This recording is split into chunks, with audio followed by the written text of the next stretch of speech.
13 जुलाई 2024 की शाम करीब 6:15 बजे के आसपास एक चुनावी रैली में इकट्ठा लोगों ने 20 साल के एक लड़के को रैली स्थल के सामने की छत पर चढ़ते हुए देखा।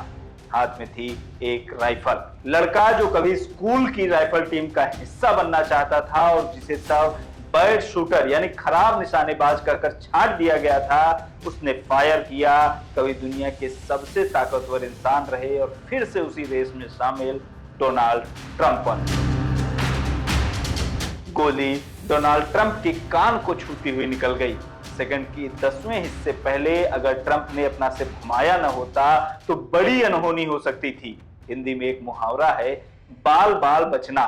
बीते दिन पूरी दुनिया ने इसका प्रत्यक्ष उदाहरण देखा। ट्रंप सुरक्षित हैं, लेकिन ट्रंप पर हुए इस हमले के बाद एक बार फिर से अमेरिका के गन कल्चर पर बहस छिड़ गई है। इस वीडियो में हम ये समझने की कोशिश करेंगे कि क्या है अमेरिकन गन कल्चर और इसे लेकर क्या चिंताएं जताई जा रही हैं। विस्तार से समझेंगे कि क्या है अमेरिकन गन लॉबी, जिसके सबसे बड़े पैरोकार डोनाल्ड ट्रंप हैं और खुद ही उनको इसका शिकार होने की बात कही जा रही है। साथ ही आपको बताएंगे उस लड़के के बारे में जो राइफल लेकर छत पर चढ़ा था, जिसने ट्रंप पर गोली चलाई।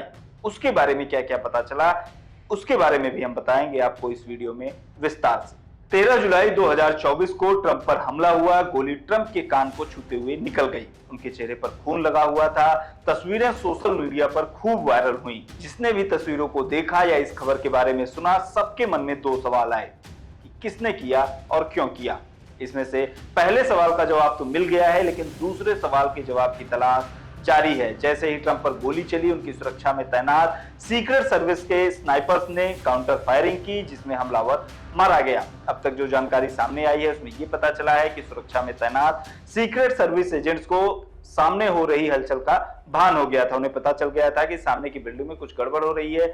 न्यूज एजेंसी एपी से बात करते हुए बटलर काउंटी के शेरिफ ने बताया कि फायरिंग से कुछ समय पहले लोगों ने एक आदमी को ऊपर चढ़ते हुए देखा और अधिकारियों को इसके बारे में बताया। एक पुलिसकर्मी छत पर जांच करने गया भी, लेकिन वो हमलावर को फायर करने से रोक नहीं पाया। जैसे ही हमलावर ने फायरिंग की, स्नाइपर्स ने उसे मार गिराया। हालांकि इस बीच रैली में आए 50 साल के एक व्यक्ति की गोली लगने से मौत हो गई, जो अपने परिवार को बचाने की कोशिश कर रहा था, जबकि 2 अन्य लोग और घायल हो गए। हमलावर की पहचान 20 साल के थॉमस मैथ्यू क्रूक्स के तौर पर हुई है। क्रूक्स घटनास्थल से 40 किलोमीटर दूर स्थित बेथल पार्क, पेंसिल्वेनिया का रहने वाला है। थॉमस क्रूक्स रिपब्लिकन पार्टी से जुड़ा हुआ था, जिस पार्टी के उम्मीदवार डोनाल्ड ट्रंप है। नवंबर में होने वाले प्रेसिडेंशियल इलेक्शंस में थॉमस क्रूक्स पहली बार वोट डालने जाता, अगर वो जिंदा होता तो। रॉयटर्स न्यूज एजेंसी के मुताबिक थॉमस क्रूक्स 2022 में बेथल पार्क हाई स्कूल से ग्रेजुएट हुआ था। थॉमस क्रूक्स को स्कूल में बेहद शांत और ब्राइट स्टूडेंट के तौर पर जाना जाता था। वो अक्सर अकेला ही नजर आता था।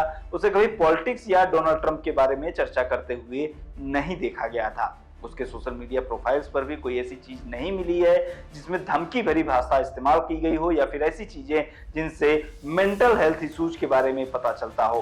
किसी भी तरह की हिंसा या इस तरह की अन्य चीजों को बढ़ावा देने वाली चीजें भी उसके प्रोफाइल पर नहीं मिली हैं।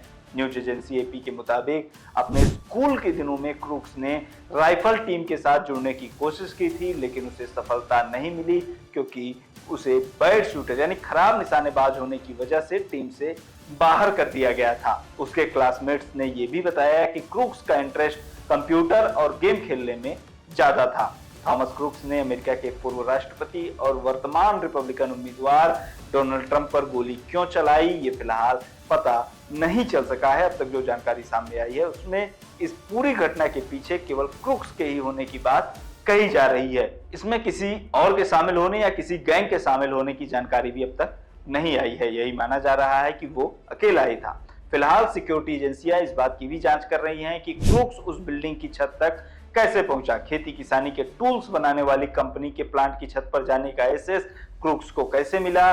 क्या सिक्योरिटी चेक पॉइंट्स पर मेटल डिटेक्टर से उसके बैग की जांच नहीं हुई। इन सारे सवालों के जवाब जांच एजेंसियां तलाश रही हैं। क्रूक्स ने जिस AR-15 स्टाइल राइफल से फायर किया वो भी उसके पिता के नाम से रजिस्टर है। ये लीगल वेपन है, यानी इसे कानूनी तरीके से खरीदा गया है। यहाँ आपको ये भी बता दें कि अमेरिका में इस तरह से बंदूक खरीदना आम बात है। वहां इसे बेसिक आजादी माना जाता है। बहुत सारे लोगों को लगता है कि बिना बंदूक के रहना मुश्किल है। अमेरिका का संविधान नागरिकों को हथियार रखने के अधिकार की गारंटी देता है। अमेरिकन हमेशा से बंदूक रखते आए हैं और उन्होंने हमेशा बंदूक का इस्तेमाल शक्ति प्रदर्शन में किया है। अमेरिका की लगभग 1/3 आबादी के पास बंदूकें हैं। पूरी दुनिया में जितने नागरिकों के पास यानी सिविलियंस के पास बंदूकें जितनी है पूरी दुनिया में, उसमें से 46% केवल अमेरिका में ही हैं।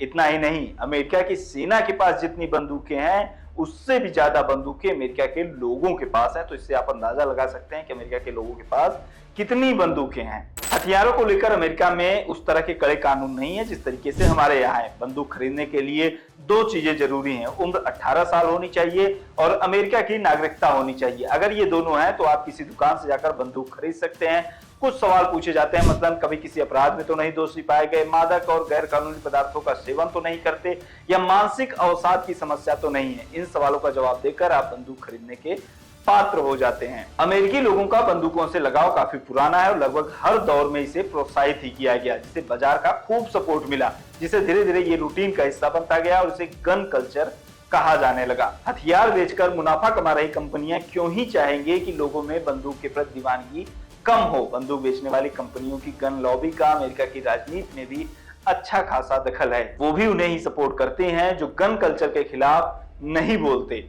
लेकिन बंदूक है तो गोली चलेगी ही, तो गोलियां चली भी। पहले स्कूलों, कॉलेजों, यूनिवर्सिटीज के बाहर गोलियां चली, फिर क्लासरूम और कैंपस के अंदर भी फायरिंग होने लगी।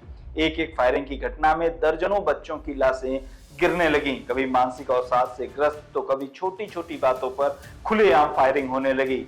कहीं भी कोई भी सिरफिरा हथियार उठाता है और फायरिंग खोल देता है। कितनी ही घटनाएं गिनाई जाएं। 2017 में लास वेगास में एक व्यक्ति ने हजारों की भीड़ पर खुलेआम फायर झोंक दिया था, जिसमें 59 लोगों की मौत हो गई थी। अक्टूबर 2023 में ल्यूस्टन शहर में फायरिंग की एक घटना में 23 लोगों की मौत हो गई थी। अमेरिका में जितने लोग आतंकी घटनाओं में मारे जाते हैं उससे कहीं ज्यादा लोग गन कल्चर के शिकार होते हैं। एबीसी की एक रिपोर्ट के मुताबिक 2023 में 40,167 लोगों की मौत बंदूक से हिंसा में हुई अमेरिका में, यानी औसतन हर रोज 118 लोगों की मौत बंदूक से हुई हिंसा में हुई। 2016, 2017, 2018 में यह आंकड़ा 50,000 से भी ऊपर था, यानी कि हर साल 50,000 से ज्यादा लोगों की मौत बंदूक से होने वाली हिंसा में हो रही थी। 2023 में अमेरिका में मास शूटिंग की 630 घटनाएं हुई। मास शूटिंग में उन घटनाओं को गिना जाता है जिसमें 4 या उससे अधिक लोग घायल हुए या उनकी मौत हुई। जब भी कोई इस तरह की बड़ी घटना होती है तब कुछ लोग इसके खिलाफ बोलते हैं, कई बार चिंता जताते हैं, कानून कड़े करने की मांग करते हैं, लेकिन कुछ होता नहीं है। कुछ दिनों बाद सब सामान्य हो जाता है। बंदूकों के इस्तेमाल के कानून कड़े करने की मांग के खिलाफ तर्क दिया जाता है कि आप कानून कितने भी कड़े कर लीजिए, बुरे लोग अपराध करने के तरीके खोज ही लेंगे। इसके अलावा आत्मरक्षा और संपत्ति की रक्षा का अधिकार भी सबको है, जिसके लिए बंदूक सबसे जरूरी चीज मानी जाती है अमेरिका में। पूर्व राष्ट्रपति बराक ओबामा ने गन कल्चर को नियंत्रित करने की कोशिशें की थी अपने कार्यकाल के दौरान, लेकिन सफल नहीं हो पाए थे। ट्रंप खुलकर गन कल्चर को सपोर्ट करते हैं, उन्हें इसमें कोई बड़ी दिक्कत नहीं नजर आती। बाइडेन गन कल्चर को नियंत्रित करने की बात तो कहते रहे, लेकिन इसके खिलाफ कोई ठोस कदम नहीं उठा पाए, जबकि उनके प्रतिद्वंदी ट्रंप खुले मन से कहते हैं कि वो सबसे बड़े गन कल्चर सपोर्टर हैं, प्रो गन कल्चर हैं। वो फायरिंग से होने वाली सामूहिक हत्याओं के पीछे गन कल्चर को जिम्मेदार नहीं मानते। 2024 के चुनाव में भी ट्रंप गन कल्चर को खुलकर सपोर्ट कर रहे हैं। अब जब उन पर खुद भी गोली चल गई है तब एक बार फिर से गन कल्चर पर सवाल उठ रहे हैं। अमेरिका के गन कल्चर के बारे में क्या आपकी राय है? कमेंट बॉक्स में हमें जरूर बताएं। देखते रहिए लोकमत हिंदी।